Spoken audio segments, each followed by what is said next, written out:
আজ দেখে নেব বাজাজ ডিজিটাল স্পিডোমিটারে কীভাবে ব্লুটুথ কানেক্টিভিটি করতে হয়।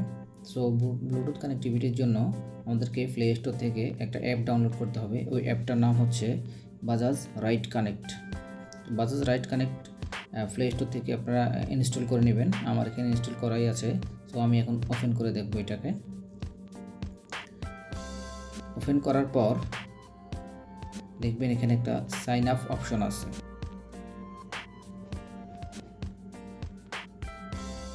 ওই সাইন আপ অপশনে গিয়ে আমরা প্রোফাইল নেম দিব।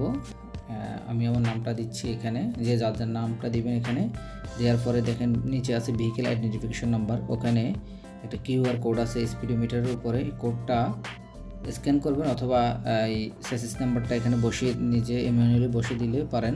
এরপর একটা অ্যাক্সেস কোড দিতে হবে। এই অ্যাক্সেস কোডটা নিতে হবে বাজাজের যেই অত্র এরিয়ার যে সার্ভিস ইঞ্জিনিয়ার থাকবে, ওর মাধ্যমে আপনারা এই অ্যাক্সেস কোডটা নিতে পারবেন। তো আমি এখানে অ্যাক্সেস কোডটা নিছি, নেওয়ার পর অ্যাক্সেস কোডটা দিলাম। দেওয়ার পর এখানে আমি সাইন আপ অপশনে ক্লিক করলাম। এরপর আমি কন্টিনিউ অপশনে যাব।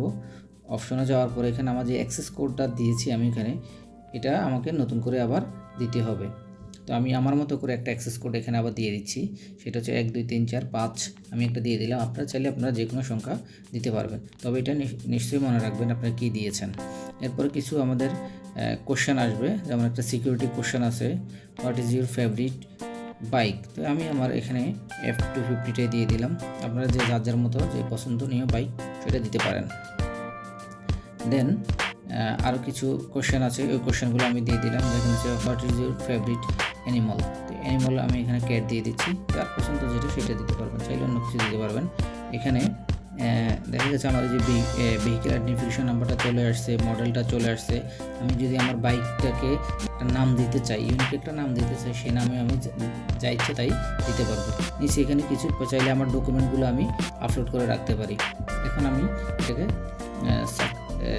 সিলেক্ট করলাম। সিলেক্ট করার পর দেখেন আমার অ্যাপ সাইন আপটা হয়ে গেছে। এই দেখুন আমার সাইন আপটা হয়ে গেছে। এখন আমি ব্লুটুথ কানেক্ট করব বাইকে। এখন এখানে কিছু নোটিফিকেশন আসবে, এগুলো আমি অবশ্যই অ্যালাউ করে দিতে হবে, যেহেতু আমার ফোন কল মেসেজ এগুলোতে তো আমার অ্যালাউ করে, এই জন্য আমাকে এগুলো অ্যালাউ করতে হবে। আচ্ছা, এরপর আমি বাইকে কীভাবে ব্লুটুথটা কানেক্ট করব, সেক্ষেত্রে আমার বাইকের স্পিডোমিটার দেখতে হবে। স্পিডোমিটার গিয়ে দেখেন কন্ট্রোল লেফট সাইডের কন্ট্রোল সুইচে একটা বাটন আছে। ওই বাটনের মাধ্যমে আমরা এই স্পিডোমিটারের ব্লুটুথটা আমরা সেট করতে পারবো। এখানে ব্লুটুথটা অন করার পরে আমরা ফোনের মাধ্যমে আমার ফোনে আমি দেখাচ্ছি কিভাবে করতে হয়। দেখুন যে আমার ফোনের সাথে এটা কানেক্টিভিটি হয়ে যাবে। আমার ফোনের সাথে এটা কানেক্ট হয়ে গেছে। এখন আমি দেখুন এটা আমি চার্জ করব। যে আমার যে স্যাসিস নাম্বার থাকবে, ওই স্যাসিস নাম্বারের লাস্টের 3টা ডিজিট থাকবে, এই যে ব্লুটুথের নাম, ওইটাতে আমি দিচ্ছি। দেখেন আমার এটা কানেক্ট হয়ে গেছে। কানেক্ট করার পরে আচ্ছা, ব্লুটুথ কানেক্টিভিটি নিয়ে যদি কারো কোনো কোশ্চেন থাকে কীভাবে আর কানেক্ট করতে হয়, কেউ পারছেন না, তবে আমাদেরকে জানাবেন, আমরা নিশ্চয়ই আপনাদেরকে সহায়তা করব। দেখেন এরপর আমি কল দিয়েছি ফোনে।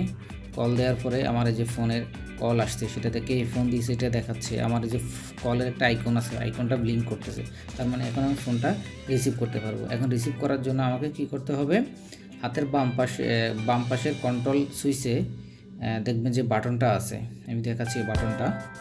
দেখেন এই বাটনটা প্রেস করলেই কিন্তু কলটা আমার রিসিভ হয়ে যাবে।